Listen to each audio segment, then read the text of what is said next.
เน็ตเรียกรีบแล้วเนาะ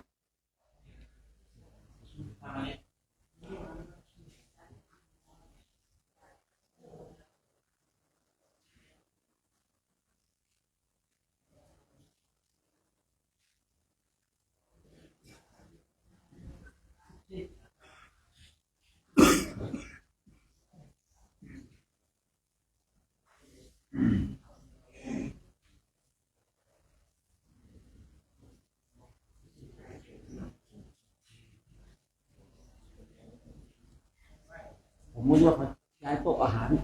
ของมันติดถามว่าจะอยู่ได้ยังไงโต๊ะอาหารน่ะของมันเต็มเลยย้ายยังไงเนี่ยเขาก็เดินทำให้เดินได้นะแล้วมันก็เดินได้อยู่นะโอ้ยนั่นเพราะมันจะแคบไปนิดก็น่าจะย้ายออกมาข้างนอกที่แรกผมนึกว่าเขาย้ายออกมาข้างนอกกันไม่รู้ว่ามันตั้งไว้แล้วแล้วมันเดินได้อยู่เดี๋ยวจะขยับของเข้าไปให้มันเดินถึงห้องกันแล้วกันมันคงจะย้ายไม่ได้แล้วมันไม่มีที่วาง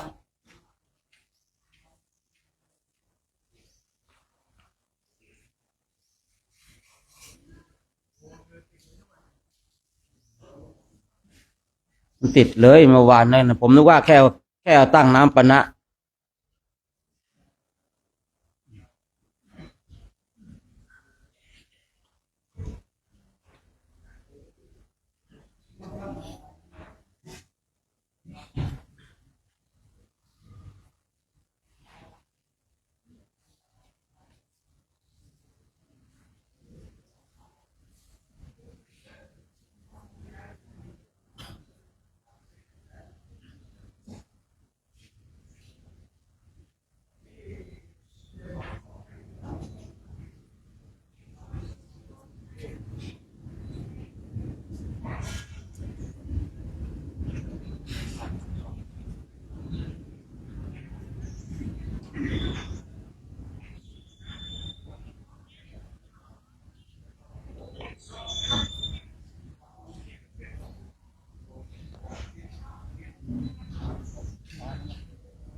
นะช่วง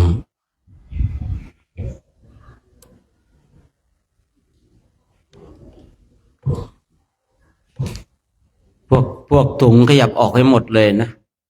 หยับหลบเลยอาจารย์มณิษฐ์นะนึกว่าจะตั้งน้ำปะนะอย่างเดียวนะมาตั้งข้าวมันด้วยนะนี่เกกาจับออกไปให้หมดเลยนะตรงนั้นนะ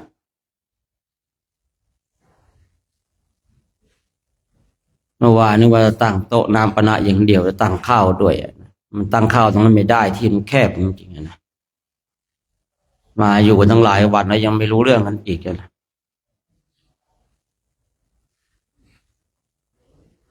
พอบอกอะไรก็หาว่าคุยมากบ่นนะพอไม่บอกก็เป็นเช่นนี้นะพอเราบอกก็บอกว่ารู้แล้วผมโตแล้วผมแก่แล้วรู้แล้วไม่ต้องมาบอกผมนะเด็กกว่าผมเยอะไม่ต้องมาสอนผมแต่ผมไม่บอกก็ดูเดินนะบางทีมันก็เป็นอย่างนั้นนะไม่บอกเลยมันก็ไม่ดีครับพอบอกก็หาว่าไม่ดีอีกนะเป็นอย่างนี้แหละมนุษย์เลยนะไม่ใช่มนุษย์เนาะงี้ว่าคนนะเป็นคนนะมันจึงวุ่นวายนะคนมันจึงวุ่นวายแต่ว่ามนุษย์มันใจสูงเลยไม่วุ่นวายสบายเราเองก็ว่าแล้วเนาะเมื่อกี้นอนไปกลับไปฝันนะกลุ่มหนึ่งไม่ไปบิณฑบาต2 รูปว่างั้นนะมันจริงหรือเปล่าไม่รู้นะได้ข่าวเทวดามากระซิบมาฮะจริงหรือเปล่าทองศิลป์มีเป็นยังไงไม่ไปบิณฑบาตเลยฮะไม่รู้ได้ยังไงเลขาต้องรู้สิไม่ได้มาแจ้งทำไมไม่ไปปลุกดูแจ้งเป็นสบายหรือเปล่าตกลงเขาสบายอยู่นะมาหรือเปล่า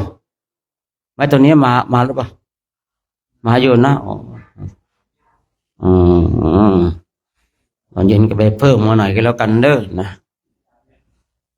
เพิ่มสติให้สักหน่อยนึงเนาะเพิ่มสติเนี่ยผมจึงไม่ค่อยอยากแบบ ปล่อยให้แบบยังไงตอน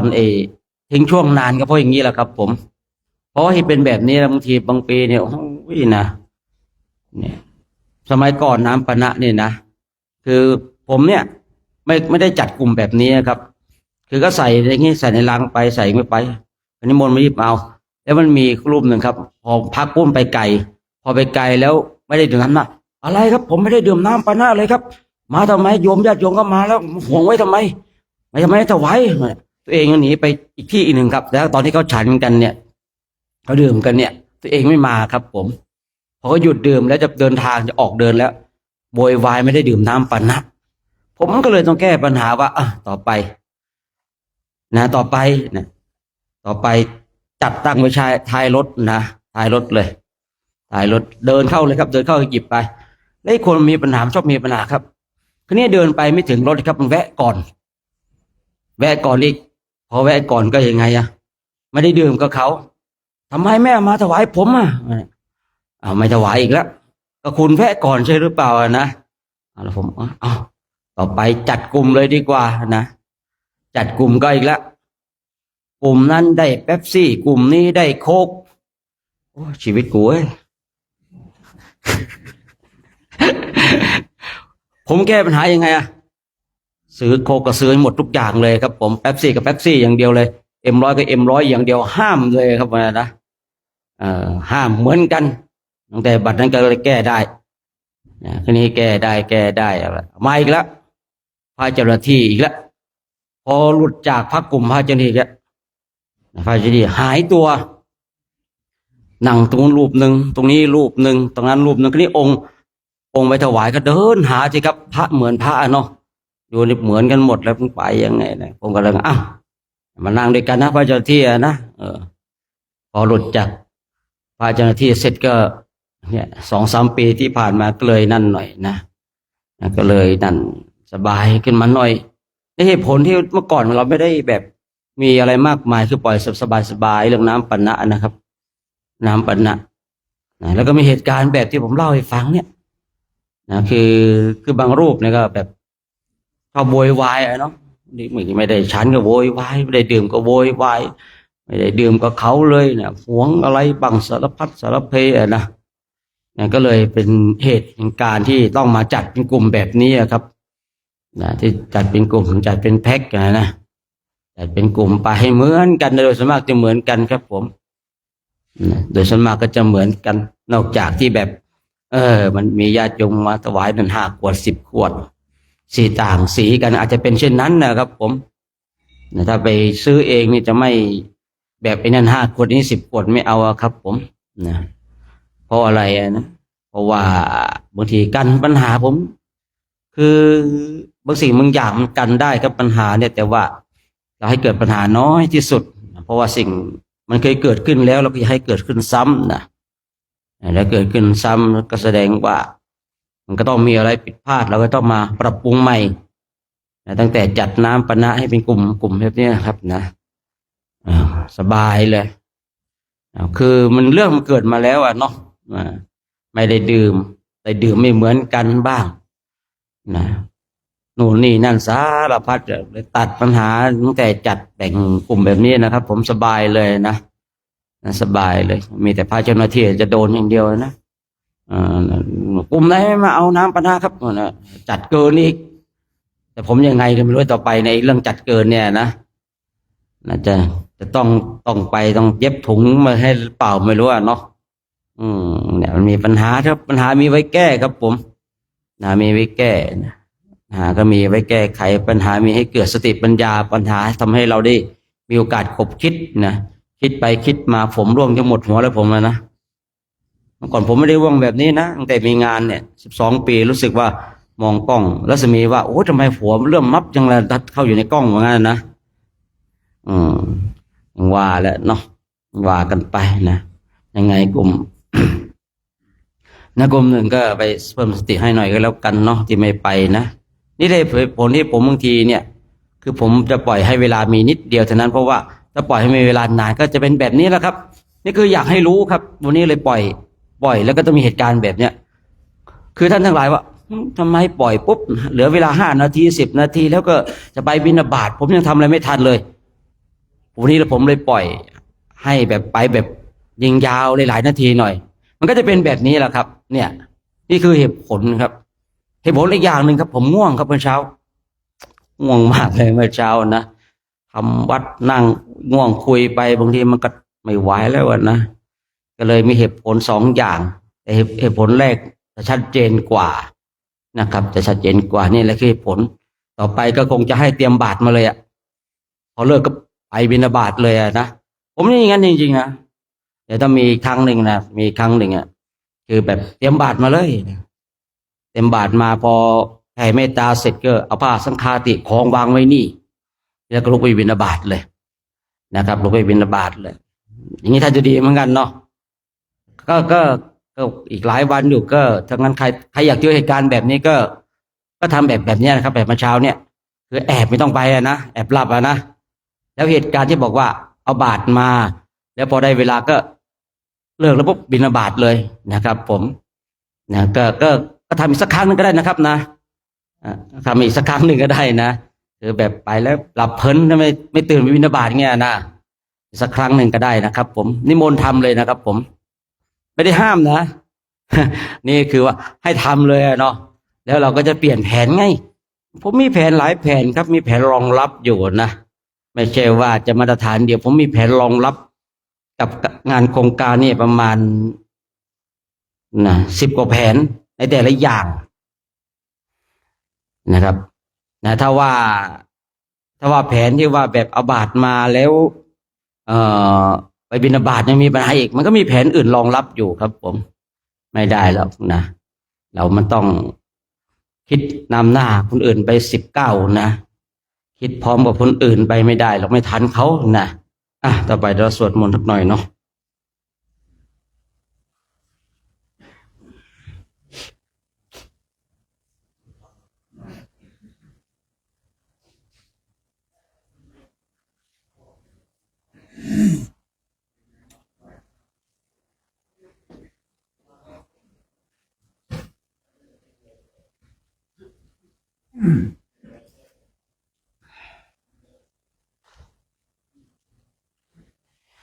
ต่อไปเราจะได้กราบพระพร้อมกันเนาะพร้อมกันแล้วกราบกราบกราบเป็นหนังสือไปหน้าที่1นะครับผม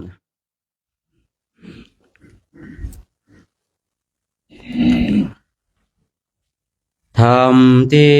บรรพชิตควรพิจารณาเนือง10 อย่าง1. บรรพชิตควรพิจารณาเนืองว่าบัดนี้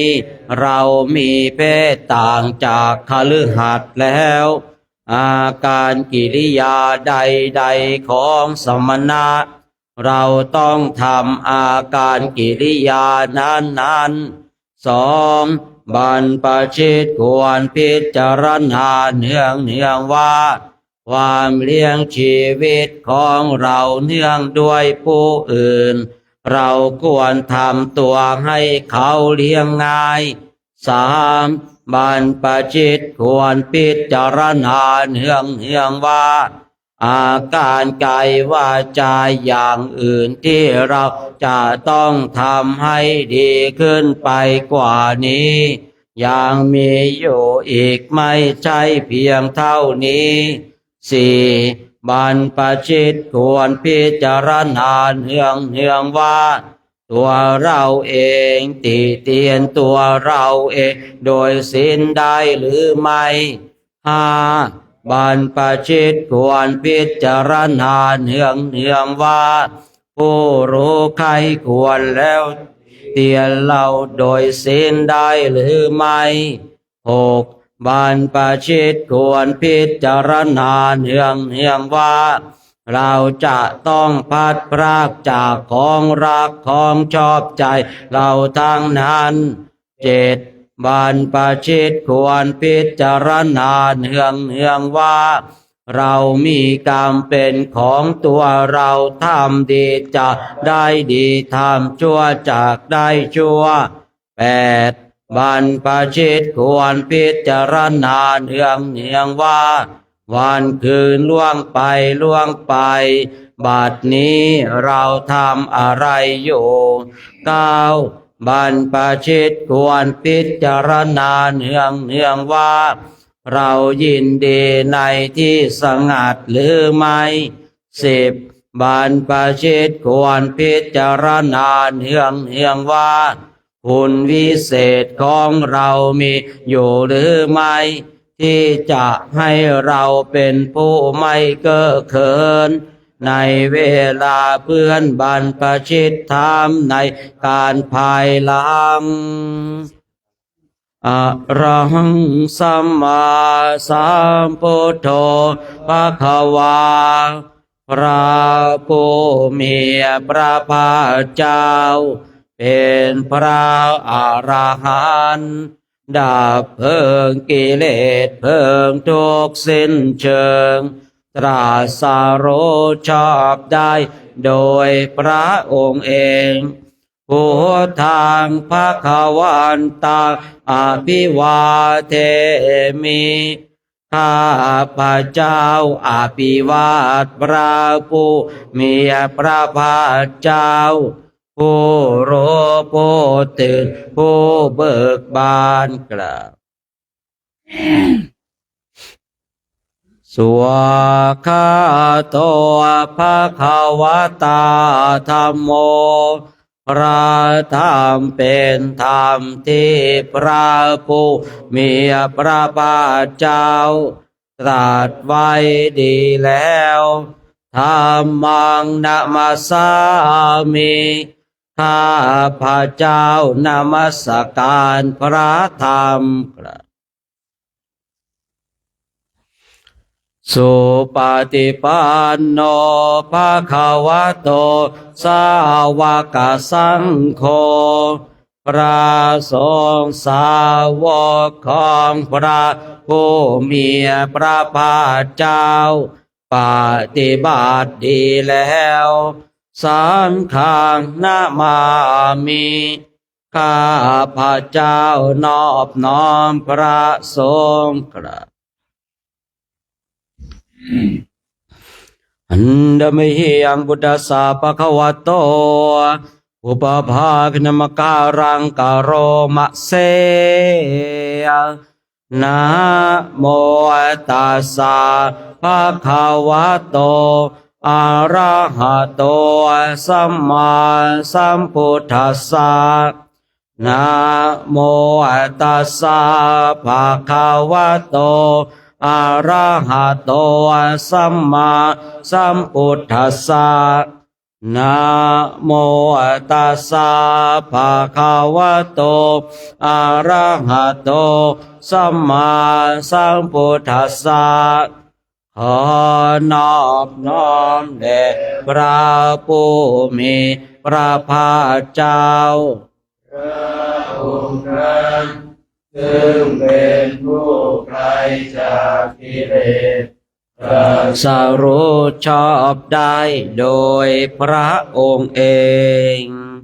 เปิดหนังสือไปหน้า53มหาสติปัฏฐานสูตรนะอันดมหิยังมหาสติปัฏฐานาคาทายโยนามเสยเอกา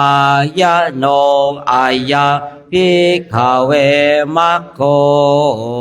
ดูก่อนภิกษุทั้งหลายทางนี้เป็นทางอันเอกเป็นที่ไปของบุคคลผู้เดียวเป็นที่ไปแห่งเดียวสัตตานังวิสุทธิยาเพื่อความหมดจดของสัตว์ทั้งหลายโสกปริเทวะนังสมติกามายาเพื่อความก้าวล่วงซึ่งความโศกและความร่ำไรทุกขโทมานัสสานังทั้งขมายา เพื่ออัสดงดับไปแห่ทุกข์และโทมนัสยายาสาติขามายาเพื่อบรรลุธรรมที่ควรรู้ธรรมที่ถูกคืออริยมรรคนิพพานาสสาจิกิริยายาเพื่อกระทำพระนิพพานให้แจ้งยาติทางจัตตารโอสติปัฏฐานาทางนี้คือสติปัฏฐานทำเป็นที่ตั้งแห่งสติมีสี่อย่างกาตเมจัตตารโอก็สติปัฏฐานสี่อย่างนั้นเป็นอย่างไรเล่าอิทาภิกขเวภิกขุดูก่อนภิกษุทั้งหลายภิกษุในธรรมวินัยนี้กายเยกายานุปัสสิวิหารติย่อมเป็นผู้พิจารณาเห็นกายในกายอยู่เป็นประจำอาตาปิสัมปชาโนสติมามีความเพียรเครื่องเผากิเลสมีสัมปชัญญะมีสติวินัยยะโลเกอภิชฌาโทมานาสังถอนความพอใจและความไม่พอในโลกออกเสียได้เวทนาสุเวทนานุปัสสิวิหารติย่อมเป็นผู้พิจารณาเห็นเวทนาในเวทนาทั้งหลายอยู่เป็นประจำอาตาปิสัมปชาโนสติมามีความเพียรเครื่องเผากิเลสมีสัมปชัญญะมีสติเวนัยยะโลเกอภิชฌาโทมานาสังถอนความพอใจและความไม่พอใจโลกออกเสียได้จิตเตจิตานุปัสสิวิหารติย่อมเป็นผู้พิจารณาเห็นจิตในจิตอยู่เป็นประจำอาตาปิสัมปชาโนสติมามีความเพียรเผากิเลสมีสัมปชัญญะมีสติเวนัยยะโลเกอภิชฌาโทมานาสังถอนความพอใจและความไม่พอใจโลกออกเสียได้ทางโนปัสสิวิหารติย่อมเป็นผู้พิจารณาเห็นธรรมในธรรมทั้งหลายอยู่เป็นประจำอาตาปิสัมปชาโนสติมามีความเพียรเครื่องเผากิเลสมีสัมปชัญญะมีสติเวนัยยะโลเกอภิชฌาโทมานาสังถอนความพอใจและความไม่ใจในโลกออกเสียได้พุทธาราธนานังธัมมาราธนานังสังฆาราธนานังอาปมาโนพุทโธอาปมาโนธัมโมอาปมาโนสังโฆนะโมพุทธายะนะโมธัมมายะนะโมสังฆายะพุทโธเมนะโธธัมโมเมนะโธสังโฆเมนะโธพุทธบูชาธัมมบูชาสังฆบูชานิพพานะปัจจโยโหตุข้าพระเจ้าทั้งหลายขออาราธนาคุณพระพุทธคุณพระธรรมคุณพระสงฆ์อันหาประมาณมิได้มาเป็นที่พึ่งที่ระลึกถึงจ ช่วยอภิบาลรักษากายวาจาใจของข้าพเจ้าทั้งหลายให้ตั้งมั่นอยู่ด้วยธรรมไปด้วยธรรมพร้อมทางให้เจริญด้วยสติปัญญาญาณเข้าถึงธรรมอันเป็นเครื่องพ้นทุกข์ให้ถึงซึ่งสันติสุขเป็นผู้รู้ผู้ตื่นผู้เบิกบานโดยไพบูลย์ทุกประการและให้ถึงพร้อมทางส่วนตนบุคคลอื่นชีวิตอื่นอันเป็นเพื่อนทุกข์เกิดแก่เจ็บตายด้วยกันทั้งหมดทั้งสิ้นตลอดกาลนานเทอญ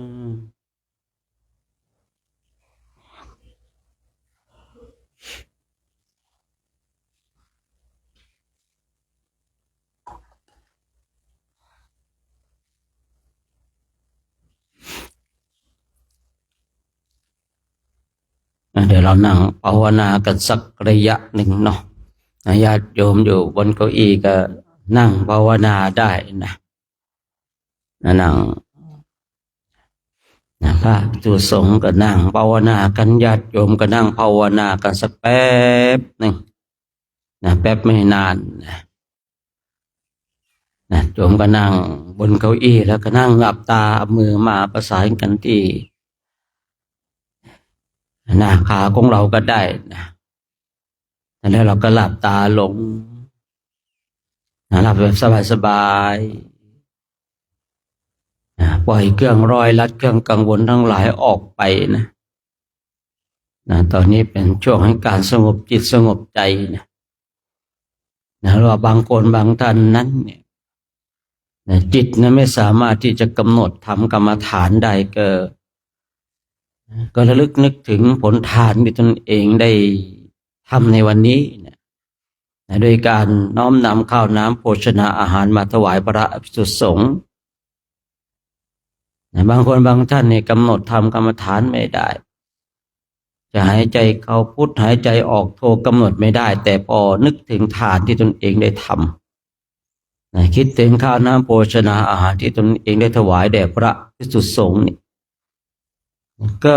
ทำให้สมาธิเกิดขึ้นได้ยังจิตให้เกิดปิติได้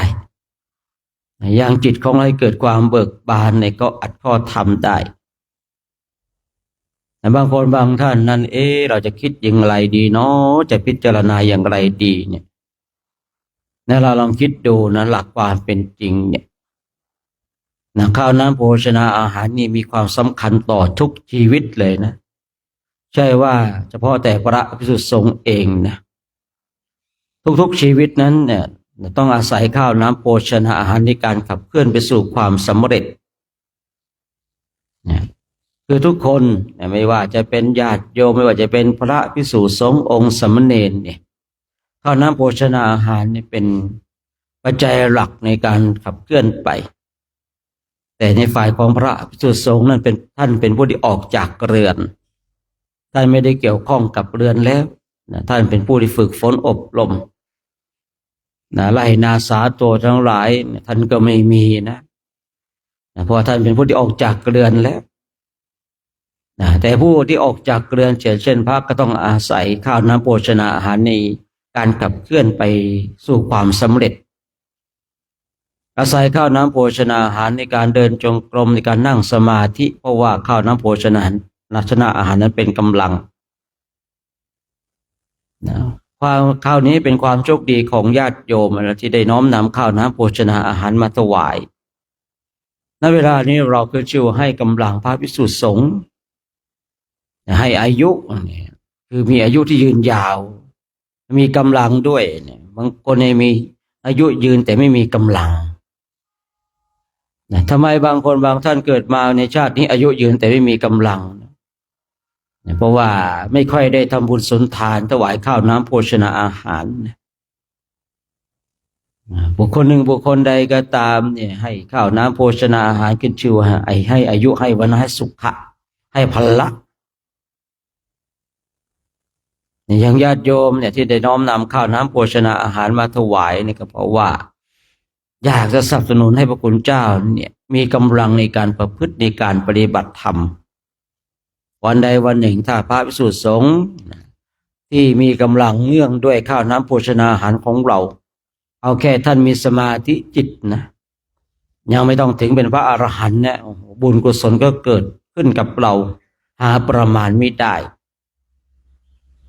แต่ถ้าว่ารูปใดรูปหนึ่งเนี่ย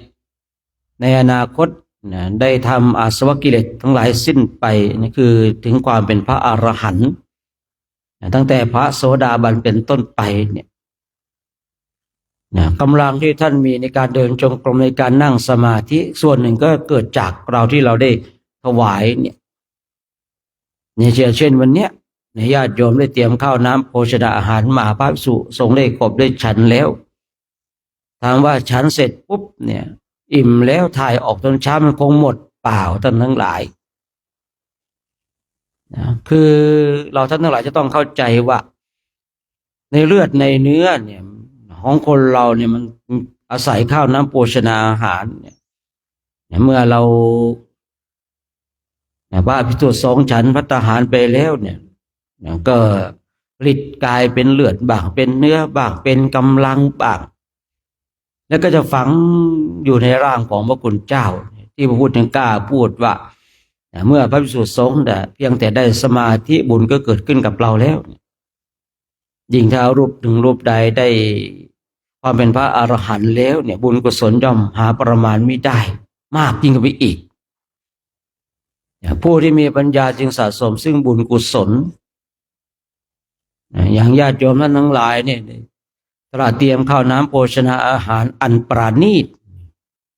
มาถวายเนี่ยคือเรามีอาหารหลากหลายหลายอย่างนะเมื่อมีอาหารหลากหลายหลายอย่างเพราะอะไรเพราะว่าพระคุณเจ้าของเรามีจริตนิสัยที่ต้องการอาหารที่แตกต่างกันออกไปแต่ความเป็นจริงเนี่ยพระเนี่ยมีอย่างไรท่านก็ฉันอย่างนั้นแต่ถ้าอาหารถูกจริตท่านมันก็มีผลในการปฏิบัติธรรมกรรมฐานเหมือนกันคือคุยกันง่ายๆว่าพระนี่มีอย่างไรก็ฉันอย่างนั้นจะชอบใจไม่ชอบใจจะถูกใจไม่ถูกใจท่านก็ฉันแต่ถ้าได้อาหารที่ถูกใจเหมาะกับจริตนิสัยของตนเองเหมาะกับธาตุขันธ์ของตนเองแล้วเนี่ยความสบายใจความสบายแห่งจิตเบาสบายก็จะเกิดขึ้นนะเช่นในสมัยครั้งพุทธกาลเนี่ยมีพระบรรลุธรรมด้วยเนื่องด้วยอาหารด้วยนะพระ60 รูปเนี่ยไปเจริญสมณธรรมไปที่หมู่บ้านมาติคามโดยมีนางมาตาผู้เป็นหญิงอยู่ที่นั่นนะเป็นผู้ที่มีศรัทธาวันหนึ่งพระภิกษุสงฆ์60 รูปเนี่ยไปที่นั่นนางเห็นศรัทธาก็เลยนิมนต์ให้อยู่นางก็ได้ถวายข้าวน้ำโภชนาอาหารอยู่ตลอดเวลาแต่ทั้งนี้ทั้งนั้นน่ะเนาะชาวบ้านชาวเมืองเขาอยู่อย่างไรเขากินอย่างไรเขาก็ถวายเช่นนั้นพระภิกษุสงฆ์ก็ไม่ได้เรื่องมากเลยนะขอให้มีฉันกับเพียงพอแล้วขอให้มีกำลังในการเดินจงกรมในการนั่งสมาธิคือพูดง่ายๆว่าไม่ได้อะไรมากมายกับข้าวน้ำโภชนาอาหารขอให้มีนะไม่ถูกใจไม่เป็นไรแต่ขอให้มีฉันในวันหนึ่งมาติมาตาเนี่ยก็มาที่อารามหรือว่ามาที่วัดเนี่ยไม่เห็นพระภิกษุเลยนะไม่เห็นพระภิกษุเลยไปไหนกันหมดถามคนเฝ้าวัดว่าพระไปไหนกันเนี่ยหายไปไหนหมดทั้ง60 รูป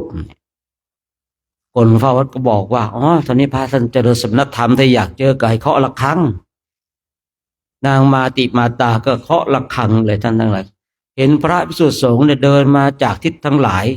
แต่ในแต่ละทิศที่เดินมากันนั้นมาเพียงทิศละ1 รูปไม่มีเลยที่จะมาเดินมาพร้อมกัน2 รูปนะนางก็คิดแบบปุถุชนนางก็คิดแบบผู้ไม่รู้นางก็คิดแบบคฤหัสถ์คนทั่วไปว่าความไม่ผาสุกของเกิดขึ้นกับพระคุณเจ้าเนี่ยอย่างแน่นอนคำว่าไม่ผาสุกนี้คือมีการทะเลาะเบาะแว้งกันใส่ร้ายป้ายสีกันเนี่ย เมื่อประธานสงฆ์มาก็ถาม ท่านทะเลาะกันหรือท่านทำไมเดินออกมาจากที่พักเนี่ยทิศละรูปเท่านั้นเองเนี่ยประธานสงฆ์ก็บอกว่าเปล่าเลยพระกำลังเจริญสมณธรรมเพราะนางเนี่ยไม่เคยได้ยินได้ฟังนะว่าการปฏิบัติธรรมกรรมฐานเจริญสมณธรรมเนี่ยเป็นเช่นไรถามว่าการปฏิบัติธรรมกรรมฐานเนี่ยเป็นเฉพาะของพระภิกษุสงฆ์หรือประธานสงฆ์ก็บอกว่าเปล่าเลยไม่ได้เป็นของเฉพาะสงฆ์เป็นของทุกคนเนี่ยญาติโยมเราอยากคิดว่าการเดินจงกรมการนั่งสมาธิเป็นเฉพาะของพระอย่างเดียวนะเป็นของทุกคนเลยเป็นของทุกคนญาติโยมเองก็ปฏิบัติธรรมกรรมฐานได้อาจจะได้บรรลุธรรมก่อนพระก็ได้คือเนี่ยนางมาติมาตาเนี่ยก็ถามฉะนั้นฉันสามารถปฏิบัติได้ไหมพระธรรมสงฆ์ก็บอกว่าได้จะต้องปฏิบัติอย่างไรเนี่ยก็เลยให้กายคตาสติไปนางก็ไปปฏิบัติพิจารณาแค่ครั้งเดียวได้บรรลุเป็นพระอนาคามีเลยนะแต่ในพระไตรปิฎกเห็นว่าได้มรรค3 คน 3คำว่ามรรค3 คน 3นี่ก็คือพระอนาคามีเนาะนั้นนางก็ได้เป็นพระอนาคามีพร้อมกับปฏิสัมภิทาปฏิสัมภิทานี่ก็เรารู้แล้วว่าเล่นฤทธิ์เล่นเดชได้รู้จิตรู้ใจย้อนอดีตดูอนาคตเหาะเหินเดินอากาศได้เนี่ยปฏิสัมภิทานี่ก็จะเก่งนะจะเก่งเมื่อนางได้บรรลุธรรมแล้วเนี่ยนางก็อยากจะดูว่าพระคุณเจ้าทั้ง60 รูปเนี่ยปฏิบัติธรรมกรรมฐานไปถึงไหนแล้วเนี่ยคือพูดง่ายๆว่าคฤหัสถ์บรรลุธรรมพิจารณาเพียงรอบเดียวในกายคตาสติเนี่ยส่วนพระนั้นเดินจงกรมนั่งสมาธิกันก็ยังไม่ได้บรรลุเลยนะยังเป็นผู้ที่มีความโลภความโกรธความหลงแต่ก็ไม่ละความเพียรดีตรงนี้ที่รู้ว่าตนเองยังมีความโลภความโกรธความหลงแต่ไม่ละความเพียรดีกว่าบางคนหลายๆคนที่ว่ารู้ว่าตนเองยังมีความโลภความโกรธความหลงแต่ก็เป็นบุคคลที่ละความเพียรนางมาติมาตานี่ก็เนี่ยขอดูตรวจเช็คนะถ้าว่าเป็นรถก็ตรวจเช็คสภาพรถที่เป็นยังไงดีไหมอย่างเงี้ยนะแต่นี่เป็นพระก็ตรวจดูจิตดูใจนางตรวจดูองค์นั้นรูปนั้นรูปนี้มีแต่ปุถุชนทั้งนั้นเลยไม่มีพระอรหันต์เลยโอ้โหพระคุณเจ้าของเราเป็นปุถุชนผู้มากหนาด้วยกิเลสทั้งหลายเหตุอันใดหนอทำไมพระจึงไม่ได้บรรลุธรรมสักทีทั้งที่ท่านก็เจริญสมณธรรมนางก็ตรวจดูแต่ละรูปเลยไล่แต่ประธานสงฆ์ไปเลยนะประธานสงฆ์พระ60 รูปเนี่ยได้อาหารไม่ถูกอัธยาศัยของตนเองคือไม่ได้อาหารที่มันถูกใจตนเองเนาะเพราะว่าบางทีต้องการของหวานดันได้ของเปรี้ยวรูปที่อยากได้ของเปรี้ยวยันกลับได้ของเค็มอย่างเงี้ยนะแต่ท่านก็ฉันไปไม่บ่นเพราะว่าท่านมีความคิดว่าชาวบ้านชาวเมืองท่านกินอย่างไรท่านก็ต้องฉันแบบนั้นไม่บ่นแต่จิตเนี่ยมันก็ยังมีความกังวลความสบายแห่งจิตไม่ปรากฏก็เนี่ยนางก็ตรวจดูเลยรูปนั้นชอบอย่างนั้นรูปนี้ชอบอย่างนี้รูปนั้นชอบอย่างนั้นวันรุ่งขึ้นนั่นทั้งหลายนางก็เลยให้คนใช้ว่าทำอาหารแบบนี้ไปถวายประธานสงฆ์ทำอาหารแบบนี้ไปถวายรูปนั้นรูปนี้เมื่อนางทำเช่นนี้ไม่นานเลยท่านทั้งหลายพระภิกษุสงฆ์ทั้ง60 รูปได้บรรลุธรรมเนื่องด้วยอาหารนะไม่รู้ว่าผู้พูดจะใช้คำพูดถูกหรือเปล่าว่าบรรลุธรรมเนื่องด้วยอาหารเพราะว่าเมื่อได้อาหารแล้วเนี่ยความสบายแห่งจิตได้บังเกิดขึ้นการเจริญสมณธรรมมันเลยไหลลื่นไหลลื่นเลยพระพุทธเจ้าบอกว่าข้าวน้ำโภชนาอาหารเป็นสิ่งที่สำคัญมากเลยในญาติโยมที่ได้นำมาถวายเนี่ยเป็นความโชคดีที่ญาติโยมเนี่ยได้นำข้าวน้ำโภชนาอาหารมาหลากหลายคราวนี้พระภิกษุสงฆ์เองท่านก็จะได้เลือกตักตามที่ท่านต้องการเมื่อท่านได้ตักอาหารที่ต้องการแล้วเนี่ยความสบายแห่งจิตของท่านก็จะเกิดขึ้นไม่แน่หรอกเนาะไม่รูปใดรูปหนึ่งหรือว่าหลายๆรูปอาจจะได้บรรลุธรรมก็ได้ สืบเนื่องด้วยอาหารคนนี้พระภิกษุสงฆ์เนี่ยได้เป็นพระอรหันต์แล้วก็ออกพรรษาก็ไปเข้าเฝ้าพระพุทธเจ้า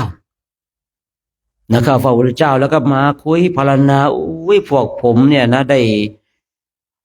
ความเมตตาถ้าไม่ได้นางมาติมาตานี่เนี่ยคงไม่ได้บรรลุธรรมแน่เลย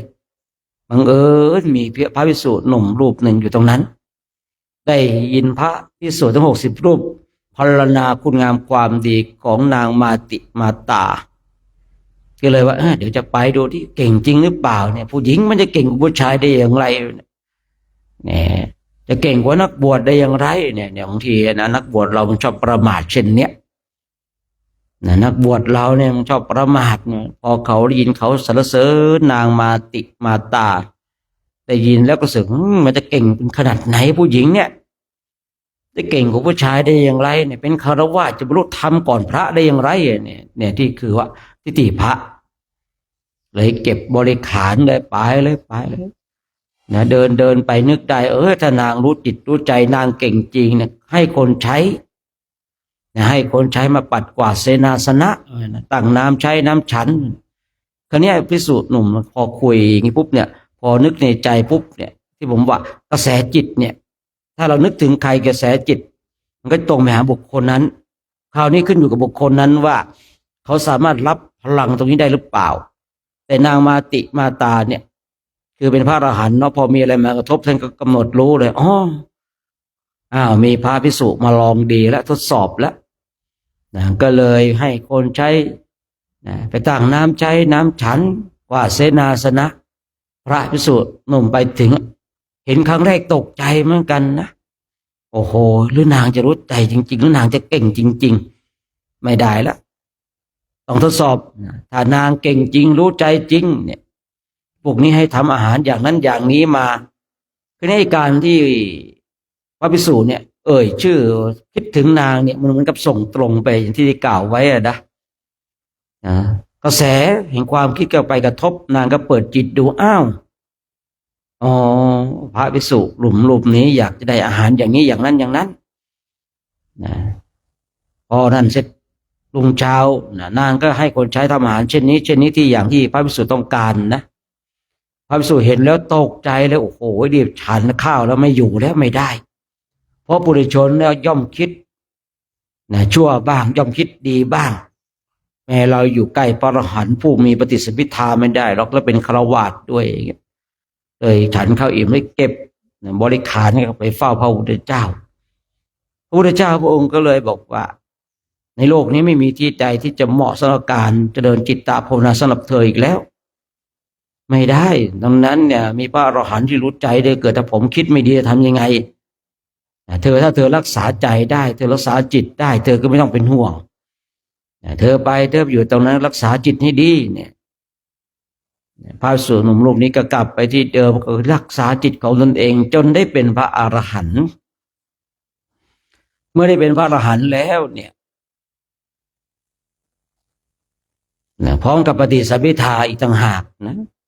ได้นึกถึงอุปการะคุณของนางมาติมาตาก็เลยย้อนอดีตดูนะอดีตอีกชาติที่แล้วเนี่ย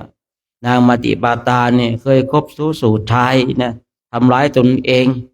นางมาติมาตาก็กำลังเข้าฌานอยู่พอดีรับกระแสจิตได้ท่านถอยไปอีกชาติหนึ่งดิถอยไปอีกชาติหนึ่งก็เห็นอุปการะคุณช่วยเหลือเกื้อกูลกันทีนี้ย้อนกลับมาตรงที่ว่าข้าวน้ำโภชนาอาหารเนี่ยเป็นปัจจัยเป็นสิ่งสำคัญในการขับเคลื่อนญาติโยมบางทีบางคนบางท่านก็ไม่เห็นความสำคัญตรงจุดนี้เลยนำเรื่องนี้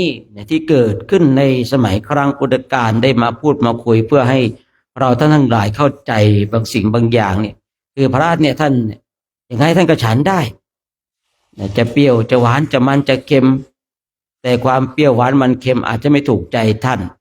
แต่เมื่อใดก็ตามที่ท่านได้อาหารที่ถูกใจท่านแล้วก็ความสบายแห่งจิตคือเราคุยเรื่องความสบายแห่งจิตนะพอจิตมันได้รับความสบายจิตมันไม่มีเครื่องร้อยรัดเนี่ยการเจริญสมณธรรมมันก็ง่ายเช่นคนที่ไม่มีความกังวลกับคนที่มีความกังวลเนี่ยนั่งภาวนาเนี่ย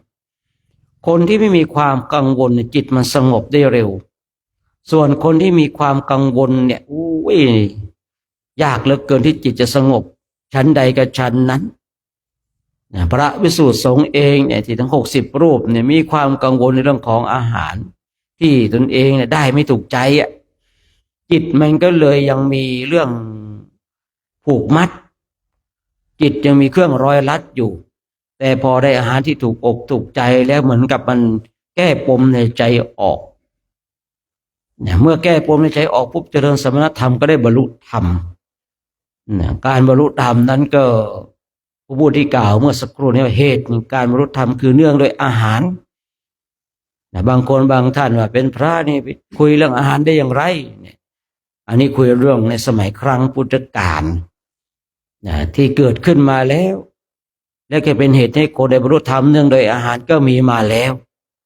ฉะนั้นในเช้าวันนี้ก็คงคิดว่าสมควรแก่เวลาให้เราท่านทั้งหลายทำความรู้สึกตัวทั่วพร้อมเนาะน้อมจิตน้อมใจจิตที่เป็นบุญเป็นกุศลเราท่านทั้งหลายก็จะได้ร่วมกันแผ่เมตตาให้กับสรรพสัตว์ทั้งหลายที่เป็นเพื่อนทุกข์เกิดแก่เจ็บตายของเรา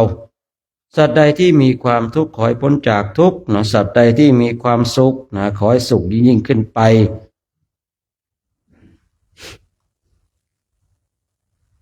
สัพเพสัตตาอาเวราโหนตุขอสัพพสัตว์ทางหลายทางปวงที่เป็นเพื่อนทุกข์เกิดแก่เจ็บตายด้วยกันทั้งหมดทั้งสิ้นจงเป็นสุขเถิดอย่าได้มีเวรต่อกันและกันเลยอาปยาปาชาโหนตุจงเป็นสุขเถิดอย่าได้เบียดเบียนซึ่งกันและกันเลยอานิคาโหนตุจงเป็นสุขเถิดอย่าได้ความทุกข์กายทุกข์ใจเลยสุขีอัตตานังปริหะรันตุจงมีแต่ความสุขกายสุขใจรักษาตนให้รอดพ้นจากทุกโทษเวรภัยอันตรายทั้งปวงจงทุกทั่วหน้าเถิดกาตังปุญญาภารังไวสัพเพภาคียปวันตุเตขอสัพพสัตว์ทั้งหลายทั้งปวงเหล่านั้นจงเป็นผู้มีส่วนได้เสวยผลบุญที่ข้าพระเจ้าทั้งหลายได้บำเพ็ญแล้วนี้เถิดสาธุเดี๋ยวเรากราบพระพร้อมกันเนาะเดี๋ยวญาติโยมก็รอแป๊บเนาะเดี๋ยวพระจะได้ให้พรหลังจากที่ตักอาหารเสร็จเนาะ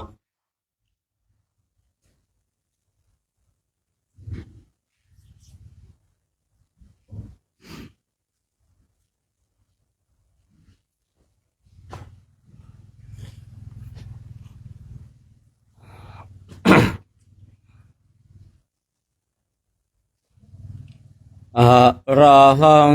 สัมมาสัมพุทโธภะคะวาพุทธังภะคะวันตังอะภิวาเทมิสวากขาโตภะคะวะตาธัมโมธัมมังนามัสสามิสุปฏิปันโนภะคะวะโตสาวกสังโฆสังฆังนามามิกับผมนี่กลุ่มไหนกับกลุ่มไหน1 2ไป1 2ก็1 2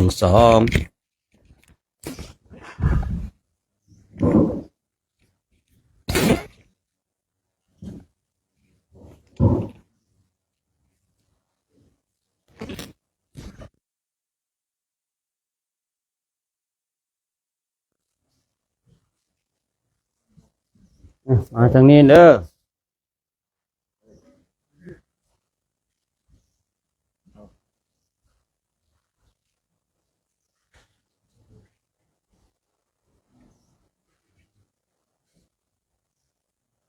ไปศาลหรือเปล่ารับเพื่อนน่ะฮะไม่ใช่ไปศาลหรือเปล่ารับเพื่อนน่ะไม่ใช่เว้ยใครผู้มีชัยหรือเปล่าใครอะ เมื่อเช้านี่ผม เออ ผมครับ อ่ะนะหลับเพลิน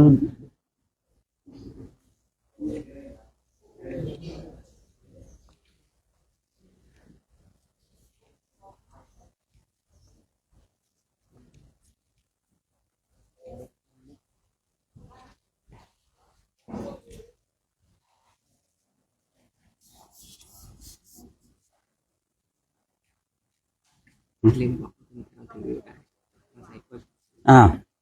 เอาจอกมาด้วยจอกมาด้วยเอาจอกมาตักกล้วยบดชีด้วยนะอืมเอาแก้วนะอืม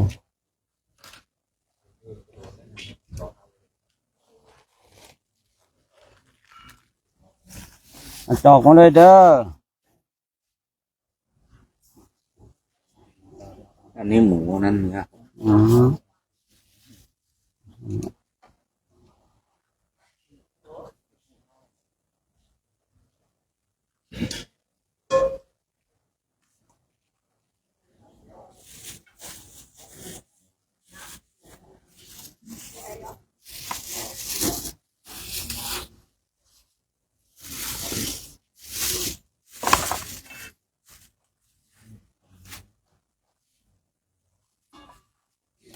ไฟฟ้านั่นน่ะ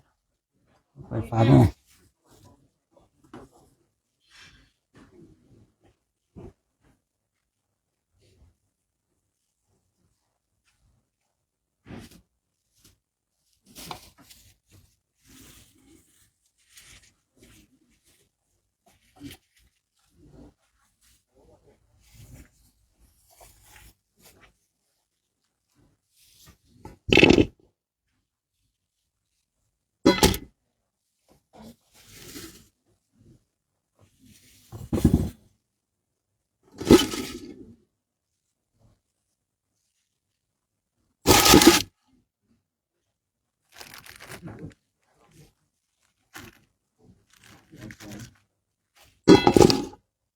ญาติโยมก็มาอนโมทนาบุญกันเด้อเช้าวันนี้เนาะ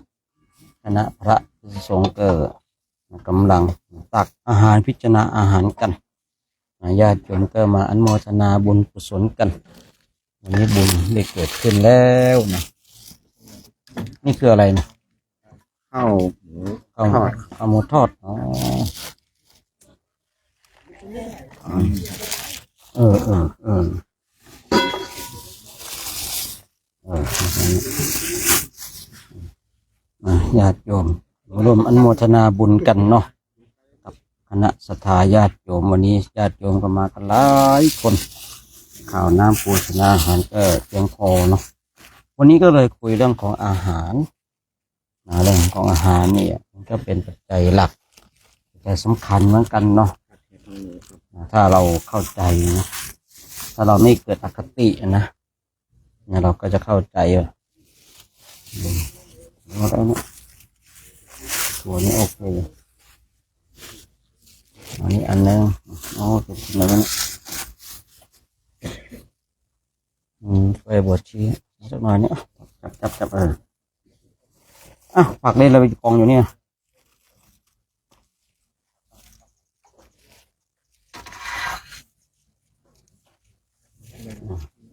พอละ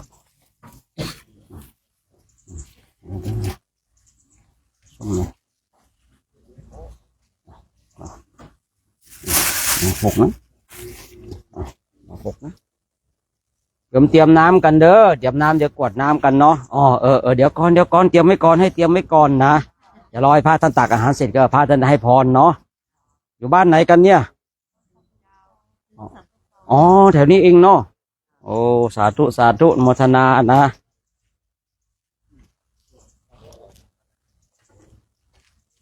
อันนี้ญาติโยมก็ตักอาหารกัน เห็นพระตักอาหารพิจารณาอาหารกันเนาะก็มีหลากหลายญาติโยมมาหลากหลายนะครับดูกันญาติโยมทุกคนทุกท่านมาอนุโมทนาบุญกันนะมาอนุโมทนาบุญกับพระสงฆ์อนุโมทนาบุญกับญาติโยมท่านได้สะสมซึ่งบารมีบุญก็ต้องทำเนาะเมื่อทำบุญแล้วบารมีก็เกิดนะบารมีเนี่ยไม่ใช่อยู่ดีๆไม่มีบารมีนะญาติโยมเราชอบคุยกันแบบบุญบารมีเราชอบคุยกันเรื่องบุญและบารมีนะจริงมันต้องทำบุญเนาะบารมีจึงเกิดนะ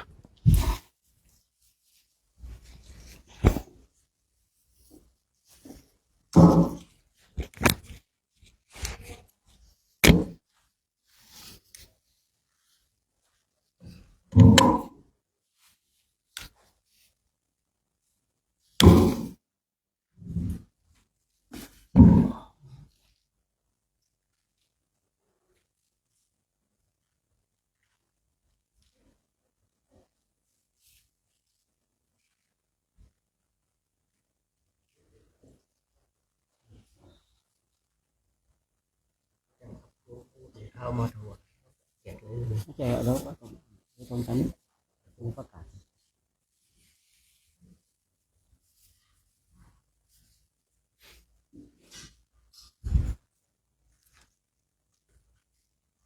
วันนี้ข้าวน้ำโภชนาอาหารก็จะโอเคเลยเนาะจะโอเคแล้วนะวันนี้ก็เดินไม่ไกลใช้พลังงานไม่มากนะแต่ก็ต้องฉันเยอะๆหน่อยนะกักตุนไขมันนะไว้ใช้ตอนอินเดียอยู่อินเดียนะครับผมตอนนี้ก็ข้าวน้ำโภชนาอาหารในญาติโยมเป็นผู้ที่มีศรัทธาเนาะนะรู้ข่าวว่าพระภิกษุสงฆ์มาเนี่ยก็ตระเตรียมนะสิ่งที่ก่อให้เกิดบุญกุศลสำหรับตัวเองนะเพราะว่าหลายๆคนหลายๆท่านรู้ข่าวแล้วก็ดีใจเนาะจะได้ทำบุญกับคณะสงฆ์คณะใหญ่นะที่มาประชุมพร้อมกันที่ป่าช้าในหมู่บ้านของเรานะบางคนบางท่านอยู่บ้านใกล้เรือนเคียงรู้ข่าวก็อยู่ไม่ได้แล้วบุญมาแล้วต้องรีบขนขวายนะเมื่อกี้เลยคุยเรื่องของอาหารนะเพราะว่าบางคนบางท่านเนี่ยผู้พูดเองเคยคุยเรื่องนี้ว่าคุยแต่เรื่องกินเนี่ยเอ้าหิวก็คุยเรื่องกินเดียเนาะเวลาหิวจะคุยเรื่องนอนทำไมอ่ะไอ้คนพูดก็พูดไม่รู้เรื่องเลยนะเรื่องเราหิวเนาะเราคุยเรื่องหิวดีนะแหมหิวอยู่ไปคุยเรื่องนอนได้ยังไงไปคุยแต่เรื่องกินเนี่ยเห็นแก่กินเอ้าไม่เห็นแก่กินจะทำอาหารทำไมนะญาติโยมเนาะเขาก็พูดถูกต้องแล้วนะแต่เราก็สวนทางไปนะฉะนั้นญาติโยมเนี่ยเราเป็นผู้มีศรัทธานะผู้มีศรัทธาพระภิกษุสงฆ์เองก็ได้มาพักที่นี่นะเดี๋ยววันนี้ก็จะเดินทางไปที่วัดอะไรนะด้านหน้าเนี่ยนะวัดไปแล้วก็ไปจุดหมายปลายทางคือวัดดอยเทพนิมิตรนะหลังจากนั้นนะก็จะไปนู่นน่ะอินเดียและเนปาลเนาะจะไปจาริกธุดงค์ที่ประเทศอินเดียและเนปาลภาพอาหารที่มันปรากฏบนโต๊ะเช่นนี้นะถ้าเราไปถึงอินเดียจะไม่เห็นเช่นนี้โดยเด็ดขาดจะไม่เห็นโดยเด็ดขาดแบบนี้นะก็จะมีข้าว1 หม้อ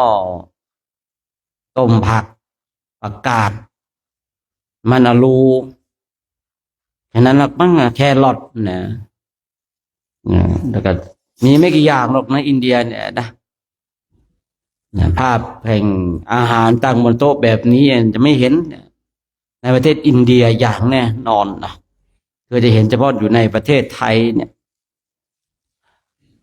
ญาติโยมเองบางคนบางท่านเนี่ยนะไปทำไมเลยอินเดียทำไมต้องไปเดินอินเดียเดินในไทยไม่ได้หรือไงเนาะก็ได้เหมือนกันนะตรงไหนมันก็เดินได้ทั้งนั้นนั่นแหละนะแต่ไปอินเดียเนี่ยเพราะว่า มีเรื่องราวเกี่ยวกับพระพุทธศาสนามีเรื่องราวในที่พระภิกษุสงฆ์และผู้ที่สนใจในพุทธศาสนาจะต้องไปเรียนรู้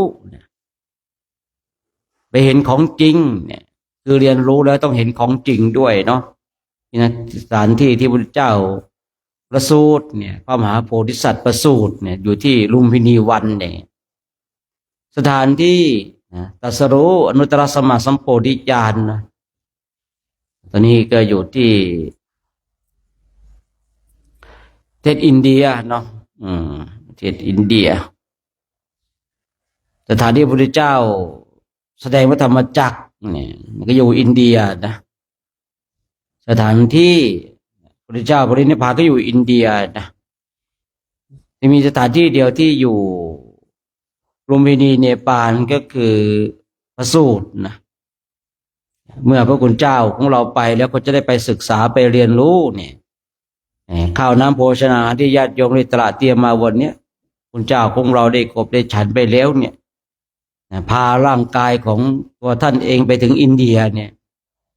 เราก็เป็นส่วนหนึ่งแห่งบุญที่ท่านได้ทำที่ประเทศอินเดียและในโอกาสต่อไปในคราวต่อไปพูดอย่างเป็นประจำเลยนะเราขี้เกียจเดินจงกรมให้พระท่านเดินนะแต่เราเป็นฝ่ายสนับสนุนเนาะนะเราขี้เกียจนั่งเนี่ย ล้างห้องน้ำล้างบาตรล้างห้องน้ ที่ล้างห้องน้ำตั้งอยู่ที่ตรงบาทครับ ชีวิตผมวันๆนึงเจออะไรไม่รู้ที่ล้างห้องน้ำตั้งอยู่ตรงบาทครับ ชีวิตโชคเอ้ยรู้ทำบุญอะไรมักนักหนาไม่รู้เนี่ยแต่ละอย่างแต่ละมื้อแต่ละวันนะที่ล้างห้องน้ำตั้งอยู่ตรงบาทครับที่ล้างบาทตั้งอยู่ตรงห้องน้ำนะ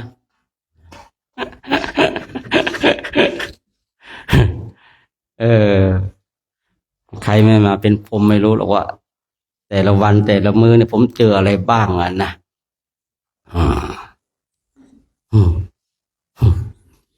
อาจารย์ครับที่ล้างห้องน้ำตั้งอยู่ตรงบาทครับ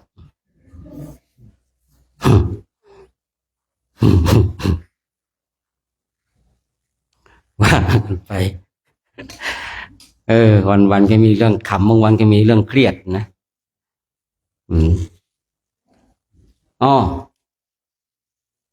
เมื่อวานลืมไปเนี่ยใครโดนแจ็คพอตนะวันนี้ต้องไปเพิ่มให้ด้วยนะอรุณนะเนาะอรุณโดน2 เด้งลืมนะไปแก้มือให้ด้วยนะวันนี้นะจำได้อยู่นะผมจำได้มันไปอินเดียผมจำได้ตลอดนะเอาไปแล้วไปถึงปุ๊บคนเด็กอินเดียจำได้เคยมาไม่เคยก็บอกว่าไม่เคยจำได้ไม่เคยมาเพิ่งมาครั้งแรกจำได้นะพอเราไปมันคนอินเดียมันจำเราได้ตลอดทุกคนนะครับผมเนี่ยแล้วเราอยู่ที่นี่เรานี่เป็นอย่างนี้พอไปอินเดียเราจะเป็นมหาราชานะครับผู้หญิงก็จะเป็นมหาราณีนะมหาราชามหาราณีนะย้อนกลับมาญาติโยมเนาะเนี่ยพระคุณเจ้าเราก็จะไปจาริกธุดงค์ประเทศอินเดียเนี่ยท่านไปแล้วเนี่ยส่วนหนึ่งเนี่ยข้าวน้ำโภชนาอาหารก็ที่ท่านมีกำลังขับเคลื่อนได้ก็เนื่องด้วยของเราเนี่ยอย่างที่ค้างไว้เมื่อสักครู่นี้ว่าถ้าเราขี้เกียจทำวัดสวดมนต์ก็ให้พระคุณเจ้าทำแทนเราเป็นฝ่ายสนับสนุนด้วยข้าวน้ำโภชนาอาหารเนี่ย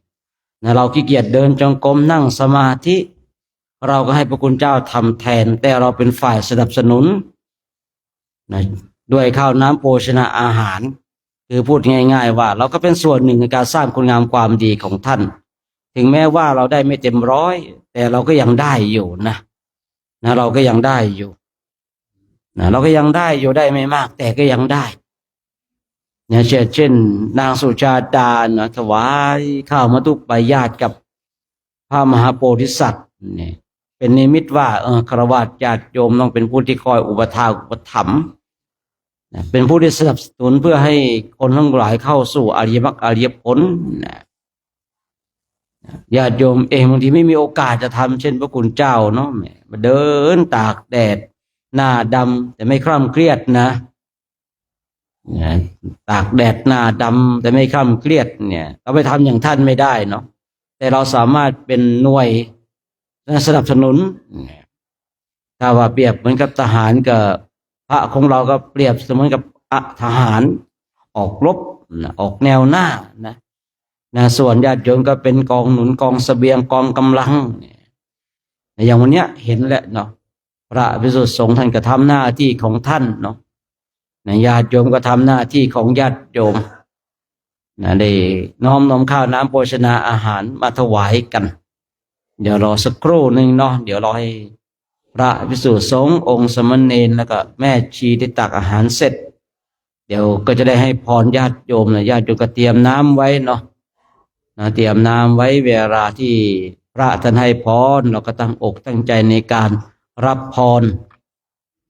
ที่มีคำกล่าวว่ายะถาให้ผีสัพพีให้คนเนี่ยคือยะถาให้ผีคือญาติของเราที่ล่วงลับไปแล้วเนี่ยตั้งแต่ในอดีตไม่ว่าจะชาติไหนชาติไหนเราก็อุทิศส่วนบุญส่วนกุศลให้กับเขาไปส่วนสัพพีให้คนคือให้บุคคลที่ได้มาร่วมบุญให้มีความสุขมีความสงบมีความเจริญรุ่งเรืองนี่คือตอนที่พระท่านให้พรเนาะแล้วญาติโยมก็รับพรกันเนี่ยนะครับการที่เรารับพรเนี่ยถามว่ามันจะได้บุญเพิ่มไหมหรือว่าเราจะได้บุญตอนที่เราได้รับพรเสร็จถ้าเราทำบุญไปเราไม่ได้พรเนี่ยเราจะได้บุญไหมเนี่ยคือบุญอยู่ที่ใจของเราญาติโยมนะเมื่อเราทำแล้วเนี่ยบุญก็สำเร็จแล้วบางคนบางท่านไม่สบายใจเนาะเอาข้าวของข้าวน้ำโภชนาอาหารไปถวายพระเนี่ยแต่ว่าพระท่านไม่ได้ให้พรจะคิดว่าตนเองคงไม่ได้บุญอย่างแน่นอนก็มีเหมือนกันนะคนที่คิดแบบนี้ก็ต้องขอบอกว่าเมื่อใดก็ตามที่มันสำเร็จในการถวายแล้วเนี่ยเราจะได้พรหรือไม่ได้พรเนี่ยเราก็ได้บุญอยู่แล้วส่วนที่พระท่านให้พรก็คือพูดง่ายๆมาอนุโมทนาในส่วนบุญสุขกุศลก็เหมือนกับอวยพรให้ญาติโยมมีความสุขมีความเจริญเนี่ยว่าสัพพิติโยวัจฉันตุเนี่ยความจังไรทั้งปวงจงบำราดไปเนี่ยในเบื้องต้นเนี่ยให้สิ่งที่ไม่ดีหายไปก่อนคือบุญเนี่ยไม่ใช่ว่าพรไม่ใช่ว่าบุญนะคือเราต้องแยกให้ออกนะคือบุญก็คือบุญพรก็คือพรนะเราจะไล่รับพรหรือไม่ได้รับพรเนี่ยได้ถามถึงบุญเนี่ยเราได้อยู่แล้วคราวนี้เราก็มีโอกาสบางทีก็ได้บุญด้วยได้พรด้วยยังได้อุทิศบุญกุศลที่เราได้กระทำให้กับญาติของเราที่ล่วงลับไปแล้วเนี่ยพูดง่ายๆว่าทำครั้งเดียวได้3ต่อเลยเนาะ1เนี่ยได้บุญ2ได้พรเนี่ย3ได้อุทิศบุญกุศลให้กับญาติของเราที่ล่วงลับไปแล้วเนี่ยคือทำบุญแค่ครั้งเดียวเนาะเราได้บุญได้พรได้อุทิศบุญกุศลให้กับญาติของเราที่ล่วงลับไปแล้วเพราะญาติของเราไม่รู้ว่าชาติไหนต่อชาติไหนที่คอยรับบุญกุศลจากเราก็ยังมีอยู่เช่นญาติของพระเจ้าพิมพิสารเนี่ยญาติของพระเจ้าพิมพิสารเนี่ยนะตอนที่พระเจ้าพิมพิสารเนี่ยอุทิศวัดเวรุวันไม่ได้เอ่ยชื่อไม่ได้อุทิศบุญให้กับญาติของตนเองนะไม่ได้อุทิศบุญให้กับญาติของตนเองก็เลยเป็นเหตุให้ได้ยินเสียงอัปมงคลจนเข้าไปถามพระพุทธเจ้าก็เลยบอกว่าพระองค์เนี่ยไม่ได้อุทิศบุญกุศลให้กับเปรตที่เป็นญาติของพระองค์วันต่อไปพระเจ้าพิมพิสารก็เลยทำบุญอุทิศบุญกุศลให้กับญาติของตนเองที่ล่วงลับไปแล้วเนี่ยฉะนั้นเราท่านทั้งหลายมีญาติที่ล่วงลับไปแล้วทุกๆคนเนาะในขณะที่เรากรวดน้ำไปด้วยญาติน้ำไปเนี่ยเราก็อุทิศบุญกุศลให้กับญาติของเราที่ล่วงลับไปแล้วให้เขามาร่วมอนุโมทนาบุญกุศลที่เราได้ทำในวันนี้เนี่ยเพราะว่าวันนี้เราได้ทำบุญจริงนะเมื่อเราทำบุญจริงเราก็ได้บุญจริงเนี่ยบุญเราเกิดได้พรเราเกิดได้แถมยังได้อุทิศบุญกุศลให้กับญาติของเราที่ล่วงลับไปแล้วเนี่ยทุกๆครั้งนะทุกๆครั้งเนี่ย การที่เราไปทำบุญสุนทานเนี่ยนะเราอย่าลืมอุทิศบุญกุศลให้กับญาติของเราแล้วการอุทิศบุญกุศลให้กับญาติของเรามันต้องมาได้ยินจากคำของพระอย่างเดียวคือยะถาวรีวหาอย่างเดียวหรือเปล่าเลยญาติโยมอย่างสมมติว่าญาติโยมเนี่ยมาทำบุญปุ๊บไม่ได้รับพรเนาะโยมกลับไปถึงบ้านโยมกรวดน้ำก็ยังได้เลยนะโยมหยาดน้ำยังได้เลยนะโดยที่ไม่ต้องมีพระท่านยะถาวรีวหาปุราปาริปุเรนติสากลังเนี่ยไม่จำเป็นต้องมีก็ได้เพียงแต่เรามีน้ำ1 ขวดแล้วเราก็ตั้งจิตว่าด้วยบุญกุศลที่ข้าพเจ้าได้ถวายข้าวน้ำโภชนาอาหารแด่พระภิกษุสงฆ์ขอบุญนี้จงไปถึงเปรตที่เป็นญาติของข้าพเจ้าทั้งหลายเปรตทั้งหลายเนี่ยแบบนี้เปรตญาติของเราที่ล่วงลับไปแล้วก็สามารถที่จะรับบุญกุศลได้นะคือบางคนบางท่านว่าการที่จะกรวดน้ำหยาดน้ำเนี่ยต้องได้รับยะถาจากพระอย่างเดียวเปล่าเลยนะถ้าเราได้ทำบุญเนี่ยเราไม่ได้รับพรบุญเราก็ได้ละนะ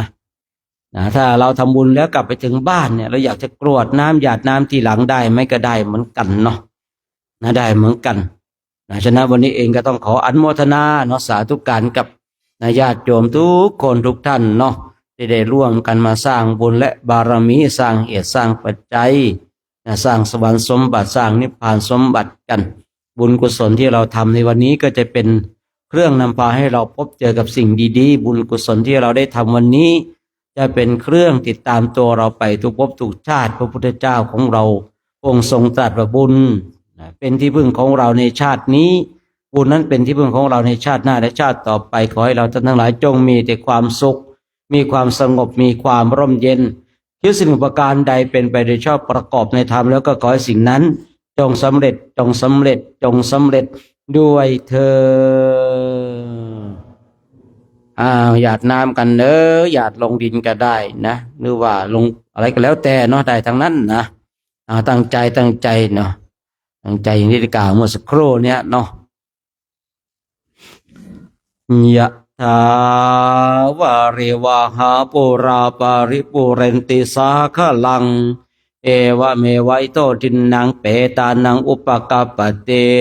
อิชิตังปชิตังตุมหังคิปะเมวัสสมิจฉันตุสัพเพปุเรนตุสังกัปปาจันโนปนะระโสยถามณิโชติระโสยถาติโยวิวาชันตุสาภาโลโควินาสาตุมาเตภวัตวาตาลายโยสุขิเททายโยโกภาวะปิวาทนาสิเลสานิจังทาปัจจายโนจาตารโรธามา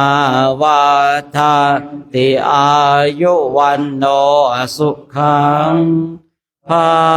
ลังอายุโทภราโทโลวันนาโทปฏิภาณโท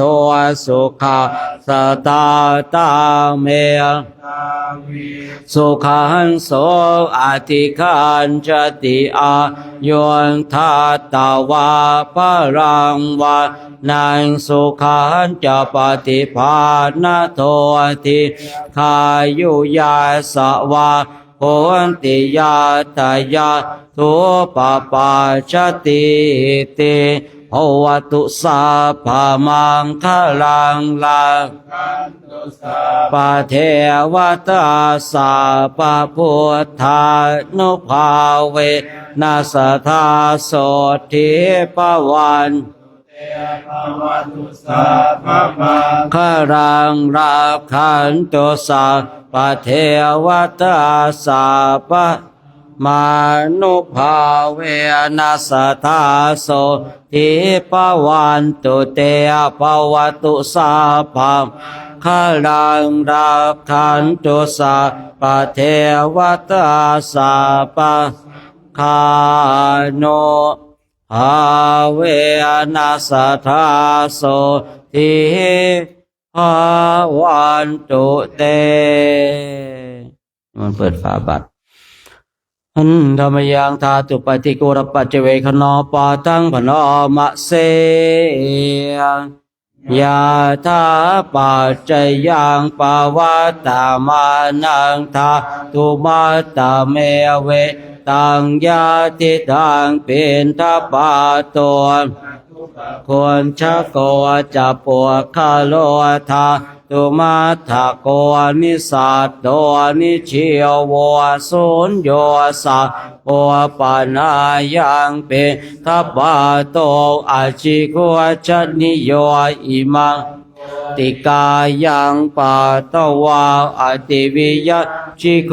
ชนิโยชายาติกับนิมนต์นะครับผมจะหาอาหารกันญาติโยมทานข้าวกันเด้อทุกคนทุกท่านเนาะทุกคนเด้อญาติโยมทานข้าวกันเนาะข้าวน้ำโภชนะอาหารที่เหลือก็ว่ากันไปเด้อแจกจ่ายกันไปเนาะแจกจ่ายกันไปเด้อทานข้าวกันก่อนนะก่อนที่จะห่อกลับบ้านเนี่ยทานกันก่อนญาติโยมเนาะทานข้าวทาน